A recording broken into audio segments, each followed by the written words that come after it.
हरे कृष्णा। आप सभी का बहुत बहुत स्वागत है। आज भागवत गीता चर्चा आगे बढ़ाएंगे। अध्याय 10 भगवान का ऐश्वर्य, श्लोक संख्या 2। प्रयास करेंगे अत्यंत ही पवित्र उत्तम शब्दों का अध्ययन करने का जो भगवान के श्रीमुखारविंद से प्रकट हुए हैं। ये जो 1 से 7 तक श्लोक है ना, यहाँ भगवान बताएंगे कि वही कारण स्वरूप है सभी का, उद्गम है भगवान, स्रोत है भगवान। Krishna is the origin of everything. ये 7 श्लोकों में भगवान बताएंगे। बहुत सुंदर है, समझने का प्रयास करेंगे। जैसे भगवान ने, हमने कल श्लोक में पढ़ा कि परम वचन के विषय में भगवान बात कर रहे हैं। तो वो परम वचन क्या हैं? वो परम वचन यही है कि भगवान के सिवाय पूरा जानने बताने वाला अन्य कोई है ही नहीं। इसका कारण क्या है कि भगवान को कोई नहीं जानता, वो आगे के श्लोकों में हम पढ़ने का प्रयास करेंगे। भगवान ही सोर्स हैं, भगवान ही सर्व कारण कारणम है। ये आगे के 7 श्लोकों में हम बात करेंगे। तो आज भगवान क्या कह रहे हैं? न मे विदु सुरगण प्रभवम न महर्षय अहमादिर्हि देवानां महर्षीणां च सर्वश। भगवान कह रहे हैं ना तो देवतागण मेरी उत्पत्ति या ऐश्वर्य को जानते हैं, न ही महर्षिगण ही जानते हैं, क्योंकि मैं सभी प्रकार से देवताओं और महर्षियों का भी कारण स्वरूप उद्गम हूँ। बड़ा सुंदर यहाँ भगवान बता रहे हैं। देखिए, जैसे एक माँ है और उसका बालक अभी अभी उत्पन्न हुआ है, तो माँ तो बालक के बारे में सब कुछ जानती है, लेकिन क्या बालक माता के बारे में जानता है? माता की उत्पत्ति के बारे में जानता है? माता के लक्ष्य के बारे में जानता है? माता के कारण के बारे में जानता है? नहीं। ऐसे ही भगवान कह रहे हैं, ना तो देवतागण मेरी उत्पत्ति या ऐश्वर्य को जानते हैं, न महर्षिगण ही जानते हैं। और क्यों? क्योंकि मैं सबका कारण स्वरूप हूँ। तो भगवान यहाँ बता रहे हैं भगवान के उद्देश्य को, लक्ष्य को, हेतु को देवता पूरा पूरा नहीं जानते, ना ही महर्षिगण जानते हैं, और इसीलिए तो वो भगवान के दर्शन के लिए हरदम लालायित रहते हैं। आगे भागवत गीता में 11वें अध्याय में 52वें नंबर श्लोक में हम ये पढ़ेंगे। देखिए, जितने भी महर्षि हैं उन्हें सभी मंत्रों का, विद्याओं का, सभी शक्तियों का सब ज्ञान है। वे संसार से ऊंचे उठे हुए हैं, दिव्य अनुभवों से युक्त हैं। उनके लिए कुछ करना, जानना, पाना बाकी नहीं है। लेकिन ऐसे तत्वज्ञ महर्षि लोग भी, भगवान कहते हैं, मेरे प्रकट होने के, मेरे अवतरण के, लीलाओं का, महत्व का पूरा पूरा ज्ञान उन्हें भी नहीं है।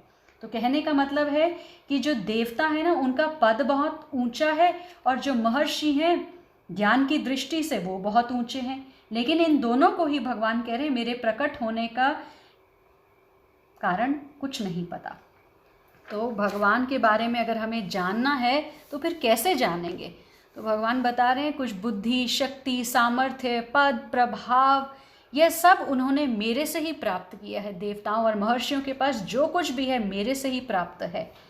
लेकिन मेरे से प्राप्त किए हुए प्रभाव, शक्ति, सामर्थ्य से वे मेरे को पूरा नहीं जान सकते। जान कैसे सकते हैं? जो दिया ही मैंने है वो नहीं जान सकते।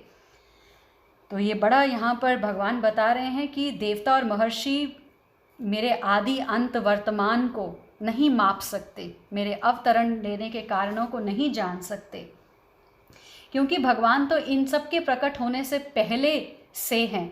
और जब ये नहीं भी रहेंगे, क्योंकि हमने बात की है देवताओं की आयु बहुत लंबी होती है, लेकिन एक दिन तो अंत होना ही है ना, तो तब भी भगवान ज्यों के त्यों ही बने रहेंगे, और इनकी उत्पत्ति से पहले भी भगवान हैं। तो कहने का मतलब है जो अनंत अनादि भगवान हैं, असीम भगवान हैं, उन्हें सीमित बुद्धि, सीमित योग्यता, सामर्थ्य से कैसे जान सकता है कोई? असीम को सीमित बुद्धि के अंतर्गत नहीं ला सकते हम नहीं जान सकते। तो यहाँ पर ये भगवान बहुत सुंदर बता रहे हैं। तो आज जो भगवान यहाँ पर बता रहे हैं उसे अगर हम समझने का प्रयास करेंगे ना, तो अंत में यही समझ में आएगा कि फिर कैसे भगवान को जाना जाए। इतनी बुद्धि सामर्थ्य वाले भी भगवान को नहीं जान सकते, तो फिर कौन जान सकता है? और ये भी कई लोगों के मन में आ जाएगा कि फिर जानना ही क्यों है? अगर कोई जान ही नहीं सकता, भगवान स्वयं कह रहे हैं कि ये इतने जो विद्वान हैं अपनी विद्वता से भी मुझे नहीं जान सकते, तो कई लोगों के मन में प्रश्न आएगा कि फिर भगवान को जानना ही क्यों है। तो भगवान कह रहे हैं जानना है। भागवत गीता में ही भगवान 15:15 में कह रहे हैं कि मैं ही वेदों के द्वारा जानने योग्य हूँ। इसका मतलब जानना है। वेदश्च सर्वर अहमेव वेद्या, तो इसका मतलब जानना तो भगवान को है। अब देवता को भी नहीं पता, महर्षिगण को भी नहीं पता, तो मनुष्य का जन्म सार्थक भी तभी होगा जब वो भगवान को जानेगा। अथा तो ब्रह्म जिज्ञासा, ब्रह्म को जानने की जिज्ञासा जो है वो एक व्यक्ति में होनी चाहिए। भगवान ने देखिए यहाँ ये कहा है कि देवता और महर्षि भी मुझे नहीं जानते, लेकिन भगवान ने ऐसा नहीं कहा कि मनुष्य नहीं समझ सकते। अभी तक ऐसा भगवान ने नहीं कहा। तो इसका मतलब है कहीं ना कहीं स्कोप है हमारे लिए, और वो स्कोप क्या है वो आगे भगवान धीरे धीरे बताएंगे। अगर आपको याद हो तो 11वें अध्याय में भगवान ने 53वें श्लोक में कहा था कि मुझे वेदाध्ययन से, कठिन तपस्या से, न दान से, न पूजा से ही जाना जा सकता है। इन साधनों के द्वारा तुम मुझे नहीं जान सकते। और फिर भगवान ने अगले ही क्षण उसका उत्तर दे दिया कि कैसे जान सकते हो। भगवान ने कहा केवल अनन्य भक्ति द्वारा मुझे उस रूप में समझा जा सकता है जिस रूप में मैं तुम्हारे समक्ष खड़ा हूँ, और इसी प्रकार मेरा साक्षात दर्शन भी किया जा सकता है। केवल इसी विधि से तुम मेरे ज्ञान के रहस्य को पा सकते हो। देखिए महर्षिगण हैं, देवता हैं, कितने भी विद्वान क्यों ना हो, कितनी बुद्धि, शक्ति, सामर्थ्य, पद, प्रभाव ही क्यों ना हो, लेकिन जब तक अनन्य भक्ति नहीं है भगवान को समझा नहीं जा सकता। क्योंकि भगवान को बुद्धि, शक्ति, सामर्थ्य से कैसे जान सकते हैं? वो तो उन्हीं का सब कुछ है। भगवान को सिर्फ प्रेम के द्वारा, जो अजीत हैं, जिन्हें जीता नहीं जा सकता, जिन्हें बांधा नहीं जा सकता, उन्हें प्रेम की रज्जू से बांधा जा सकता है। तो भगवान आज यही कह रहे हैं कि ना तो देवतागण न महर्षिगण ही जानते हैं, क्योंकि मैं उनका कारण स्वरूप हूँ, उनका उद्गम हूँ, लेकिन मनुष्य मुझे जान सकते हैं। कैसे? अनन्य भक्ति करके, क्योंकि मनुष्यों को ये भगवान ने दिया है, भगवान ने बुद्धि दी है हमें भगवान को जानने के लिए। फिर भगवान सबके सामने क्यों नहीं प्रकट हो जाते? अगर भगवान चाहते हैं कि मनुष्य भगवान को जाने तो फिर भगवान क्यों नहीं प्रकट होते? अब हमारे मन में ये प्रश्न आएगा, तो भगवान ने 7:25 में इसका उत्तर पहले ही दे दिया है। नाहं प्रकाश सर्वस्य योग माया समावृता मूढ़ अयम न अभिजानाति लोक माम अजम अव्ययम। भगवान क्या कह रहे हैं? मैं मूर्खों तथा अल्पज्ञों के लिए कभी भी प्रकट नहीं हूँ। उनके लिए तो मैं अपनी अंतरंगा शक्ति द्वारा आच्छादित रहता हूँ, और वे ये नहीं जान पाते कि मैं अजन्मा तथा अविनाशी हूँ।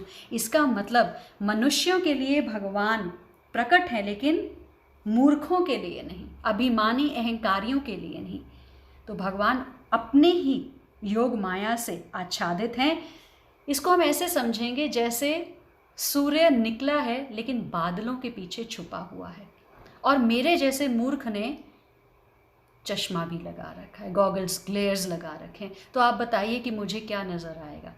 अगर मैं अपना चश्मा उतारूं तो मुझे फिर भी नज़र आएगा कि बादलों के पीछे सूरज छुपा हुआ है, और अगर बादल ही हट जाएं तो सूरज मैं बहुत आराम से देख सकती हूँ। कहने का मतलब है कि मनुष्य ने अहंकार का चश्मा लगा रखा है, और फिर भगवान ने अपने आप को बादलों से, अपनी योग माया से ढका हुआ है। अब अगर व्यक्ति अपना अहंकार का चश्मा उतारे और भगवान से प्रार्थना करे कि हे प्रभु मैं आपका हूँ, मुझे अपनी शरण में ले लीजिए, तो फिर क्या होगा? फिर भगवान ये जो बादल रूपी पर्दा है ना, फिर ये हटा देंगे और फिर सूर्य हमें नज़र आएगा। क्यों? अब ये क्यों समझना है? देखिए, हमने 7:14 में पढ़ा था कि ये जो भगवान की दैवी शक्ति है ना, ये जो बादल हैं, ये जो अहंकार का चश्मा आपने लगा रखा है, भगवान की शक्ति है, इसको पार कर पाना कठिन है। आप अपनी शक्ति से बादल को नहीं हटा सकते, लेकिन अगर हम भगवान के शरणागत हो जाएं तो वो सरलता से इस पर्दे को हटा देंगे। दैवी हैषि गुणमयी मम माया दुरत्यया मामेव ये प्रपद्यन्ते माया मेताम तरन्ति ते। तभी तुम पार कर सकते हो तरन्ति ते। कब? जब तुम माम एव ये प्रपद्यन्ते, जब तुम मेरी शरण लोगे। तो कहने का मतलब है कि अगर हम भगवान के शरणागत हो जाते हैं तो ये बादल रूपी पर्दा जो सूर्य के सामने है, भगवान जहाँ छुपे हुए हैं सूर्य के समान, तो भगवान सामने आ जाएंगे। यही तो भगवान चाह रहे हैं कि तुम पहले अहंकार का चश्मा तो उतारो, मेरे आगे प्रार्थना करो, और फिर मेरी शरण में जब आओगे तो ये माया जो है वो तुम्हारा कुछ नहीं कर सकती।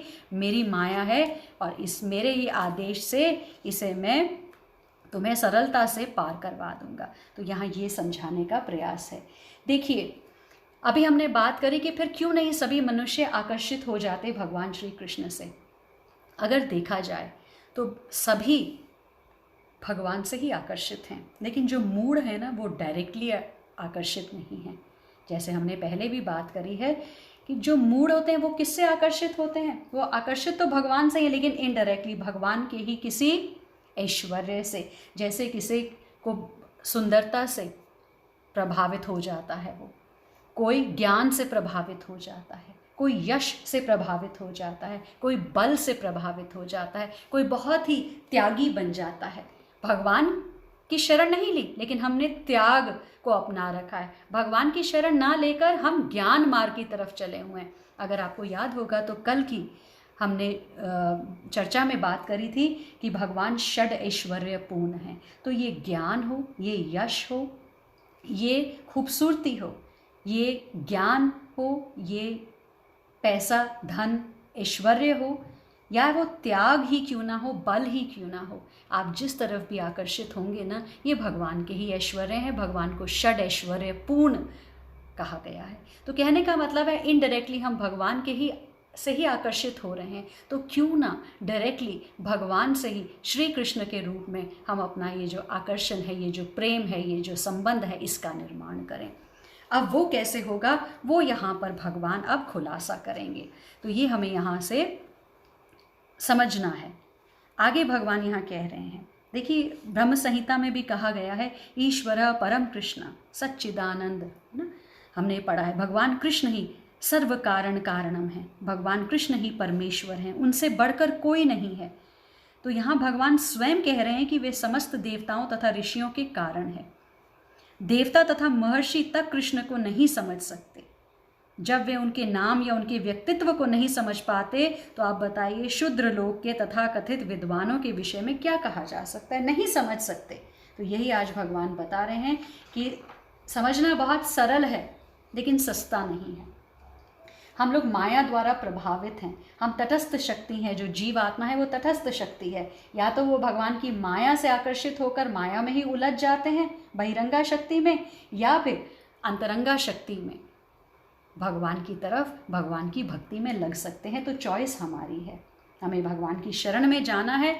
और शरण में कैसे जाना है भगवान आगे ही बताएंगे, ये 10वें अध्याय के 10वें श्लोक में।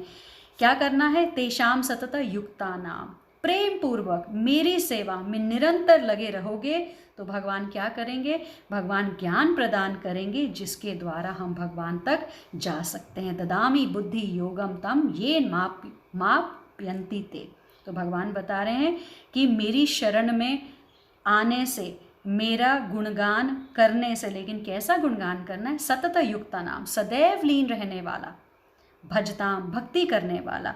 और कैसे भक्ति करनी है, प्रीति पूर्वकम, कंस की तरह नहीं, ईर्ष्या से नहीं, द्वेष से नहीं, प्रीति पूर्वकम। तो भाव बहुत महत्वपूर्ण है। भगवान कहते हैं जो ऐसे प्रीति पूर्वकम मेरा भजन करता है तो फिर मैं उसे ज्ञान देता हूँ जिससे वो मुझ तक आ सकता है। तो वो ज्ञान भगवान देंगे, क्योंकि देखिए हमारी इंद्रियां जो है ना वो क्या है, इम्परफेक्ट हैं। शास्त्र कहता है अतः श्री कृष्ण नामादि न भवेद ग्राह्यम इंद्रियां, इन इंद्रियों से हम भगवान को नहीं देख सकते। तो वो जो ज्ञान है, वो जो ज्ञान के चक्षु हैं, जैसे भगवान ने अर्जुन को दिए, वैसे ही ज्ञान के चक्षु भगवान हमें देंगे। और वो ज्ञान के चक्षु क्या है, शास्त्र चक्षु हैं वो। तो भगवान शास्त्र के माध्यम से हमें वो चक्षु देंगे कि हम भगवान को समझ सकें। और भगवान आगे बता रहे हैं कि कैसे कैसे समझ सकोगे, सेवन मुख्य ही जीवा दो स्वयं एवं स्फुरति यदा। सेवन मुख्य, अपने मुख से सेवा दो, बड़े विनीत भाव से, प्रेममयी सेवा। तो जो साक्षात्कार है ना, वो जीवा से शुरू होता है। भगवत साक्षात्कार जीवा से शुरू होता है। जीवा के दो कार्य हैं, एक तो खाना और एक बोलना। तो जीवा का जो ये बोलने का कार्य है ना, हम टर ना करें मेंढक की तरह, तो काल को ही हम आकर्षित करेंगे। क्योंकि मेंढक जब टर करता है ना, तो जहाँ सांप छुपा होता है उसे पता है कि मेंढक यहाँ पर है, और सांप आता है और झपट के मेंढक को ले जाता है। तो हमारी व्यर्थ की टर में हम काल को ही न्योता दे रहे हैं। तो इस जीवा को क्या करना है, हरि नाम में लगाना है। हरे कृष्ण कृष्ण कृष्ण हरे हरे, हरे राम राम राम हरे हरे, और कृष्ण प्रसाद पाना है। भगवान के लिए सुंदर व्यंजन बनाइए, भोग लगाइए, भोग लगा के उसे कृष्ण प्रसाद को पाइए। जब आप इस तरह से हरि नाम में अपने आप को लगाएंगे, क्योंकि हरि नाम क्या है, पवित्र नाम है, आध्यात्मिक नाम है। हरे कृष्ण महामंत्र का ये स्वभाव है। क्या स्वभाव है, जो जप करता है ना, वहाँ भाव उत्पन्न होता है, भक्ति उत्पन्न होती है। और जब भाव और भक्ति उत्पन्न होता है तो फिर भगवान क्या कह रहे हैं, भक्त्या माम अभिजानाति। जब भक्ति उत्पन्न हो गई, भाव उत्पन्न हो गया, तो मेरे भक्त ने मुझे जान लिया। तो फिर भगवान खुली किताब की तरह हमारे सामने आ जाते हैं। तो देवता महर्षि से बढ़कर भगवान ने भक्त को बता दिया। भगवान सेवा से प्रकट होंगे। सेवन मुखे ही जीवा दो। जब हम जीवा से सेवा करेंगे, भगवान का नाम गुणगान करेंगे, तो क्या होगा, स्वयं एवं स्फुरति यदा, अपने आप भगवान स्वयं से प्रकट होंगे, स्वयं भगवान प्रबंध करेंगे हमारे लिए। देखिए भगवान ने 9:22 में भी हमें बता दिया, योगक्षेमम वहामह्यम, कि जो भक्त मेरा अनन्य भाव से चिंतन करता है, जो मेरे बारे में हमेशा मेरी भक्ति में अनन्य भाव से लगा रहता है, तो उसका क्या करता हूँ मैं, योगक्षेमम वहामह्यम। जो अप्राप्त है उसे प्राप्त करवाता हूँ, और जो उसके पास है उसकी रक्षा करता हूँ। अनन्यश्चिन्तयन्तो माम ये जना पर्युपासते तेषां नित्याभ्युक्ता नाम योगक्षेमम वहामह्यम। जो लोग अनन्य भाव से मेरे दिव्य स्वरूप का ध्यान करते हुए निरंतर मेरी पूजा करते हैं, उनकी जो आवश्यकताएं होती हैं उन्हें मैं पूरा करता हूँ, और जो उनके पास है उसकी रक्षा करता हूँ। तो ये भगवान स्वयं तो प्रबंध कर रहे हैं। स्वयं एवं स्फुरति यदा, सब कुछ होगा, भगवान स्वयं से प्रकट होंगे, स्वयं से ज्ञान देंगे, स्वयं प्रबंध करेंगे भगवान से भक्त के मिलन का, परमात्मा से आत्मा के मिलन का। देखिए यहाँ क्यों भक्त देवता और महर्षि से बढ़कर बताया है। अगर आपको ब्रह्म विमोहन लीला याद हो, ब्रह्मा जी भी मोहित हो गए, समझ ही नहीं पाए कि ये छोटा सा बालक जो ब्रज में है, ये कैसे इन बालकों के साथ उनकी झूठन गा रहा है, उनका घोड़ा बना है, उनके साथ खेल रहा है। देवराज इंद्र बुद्धिमान पद से इतने ऊंचे हैं, और वो भी मोहित हो गए और भगवान को समझ ना पाए, और इतना ज़्यादा ईर्ष्या करने लगे इस छोटे से बालक से, जिसने इंद्रदेव की पूजा यज्ञ रुका के गिरि गोवर्धन जी की पूजा यज्ञ का आदेश दिया, और सबने उसे माना, प्रेम पूर्वक माना। तो गोवर्धन लीला से हमने देखा है कि कैसे इंद्र का अहंकार भगवान तोड़ते हैं। मोहिनी रूप में भगवान आए, भ्रमित कर दिया, कोई नहीं पहचान पाया। तो जब ये नहीं पहचान पाए तो साधारण जीव कैसे समझ सकता है। तो भगवान ने बताया है कि साधारण जीव समझ सकता है, मेरी कृपा से समझ सकता है। देखिए कुंती महारानी बड़ा सुंदर प्रार्थना करती हैं। क्या कहती है, श्रीमद् भागवतम में आता है कुंती महारानी की प्रार्थनाएं। कुंती महारानी कहती है कि जो मूढ़ हैं भगवान, वो आपको नहीं समझ सकते, क्योंकि आपने तो स्वयं एक पर्दा लगा रखा है। कैसा पर्दा है, जैसे आपने देखा होगा ना, नाटक में स्टेज पर जब कोई एक्टर मेकअप करके आता है, ऐसे कॉस्ट्यूम कपड़े पहनकर आता है, तो आप पहचान नहीं सकते कि उस मुखौटे के पीछे कौन है, आप उस एक्टर को नहीं पहचान सकते। तो ऐसे ही कुंती महारानी कह रही हैं कि हे प्रभु, जब आप आते हैं, अवतरण लेते हैं, माया जावानी का आचनम आप ढके हुए हैं। और आगे कह रहे हैं, आज्ञा धोक्षजम अव्ययम न लक्ष्य से मूढ़ा दृशा न नाटः नाट्य दरह। यथा, भगवान जब आते हैं तो ऐसा है जैसे नाटक में कोई कलाकार आया हो जिसने कपड़े और मेकअप ऐसा किया हो जिसे पहचाना नहीं जा सकता। तो देखिए ब्रह्मा जी ने भी नहीं पहचाना जब भगवान लीला कर रहे हैं, देवराज इंद्र ने भी नहीं पहचाना, तो हमारी तो बात ही क्या है।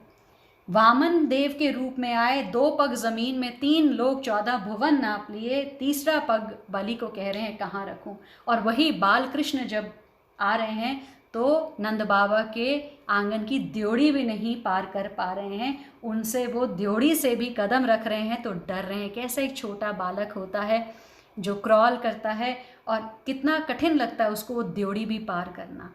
वो पहले हाथ रखता है नीचे, फिर दूसरा हाथ पैर ऐसे करके रखता है, तो उसे द्योड़ी भी नहीं पार हो सकती। और ब्रह्मा जी सोच रहे हैं ये भगवान कैसे हो सकता है। तो इसीलिए कहा गया है कि मनुष्य को भगवान ने जैसे कहा कि जब तुम मेरी प्रीतिपूर्वकम सेवा करते हो तो ज्ञान मैं तुम्हें दूंगा। जो हम बात कर रहे हैं भागवत गीता 10:10 में भगवान कह रहे हैं उन्हें मैं ज्ञान प्रदान करता हूँ जिसके द्वारा वे मुझ तक आ सकते हैं। तो वो ज्ञान क्या है?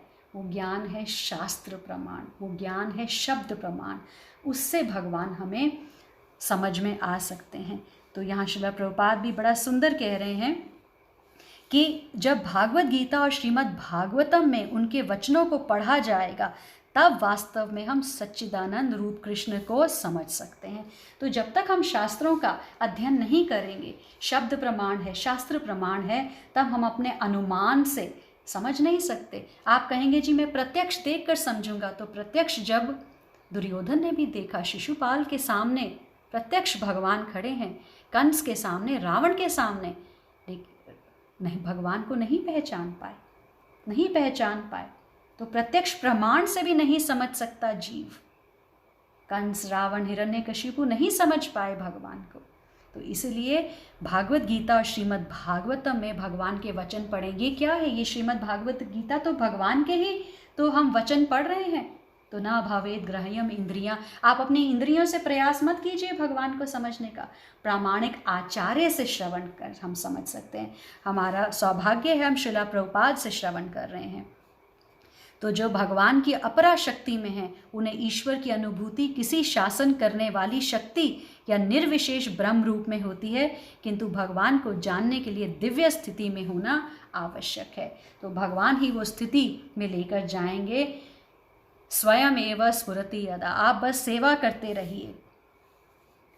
अपनी अहेतु की कृपा से भगवान ऐसे चिंतकों पर दया दिखाने के लिए अवतरित होते हैं और भगवान की ही कृपा से भगवान को जान सकते हैं।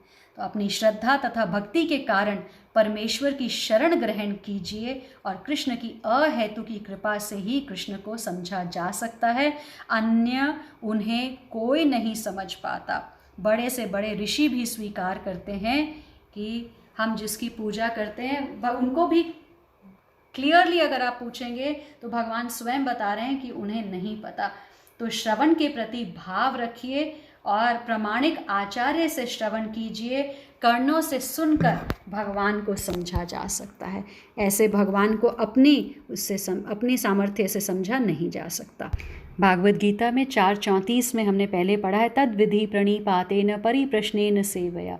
तो अगर हमें ये दिव्य ज्ञान समझना है, भगवान को समझना है, तो हमें इस सिद्धांत को मानना होगा, तद विधि प्रणिपातेन, तब हमें समझ में आएगा। हमें ऐसे तत्व ज्ञानी जो गुरु महाराज हैं, जो आचार्य हैं, उनके समक्ष बहुत ही विनीत भाव से जिज्ञासा करनी होगी, तो फिर वो जो तत्वदर्शी हैं वो फिर हमें समझाएंगे।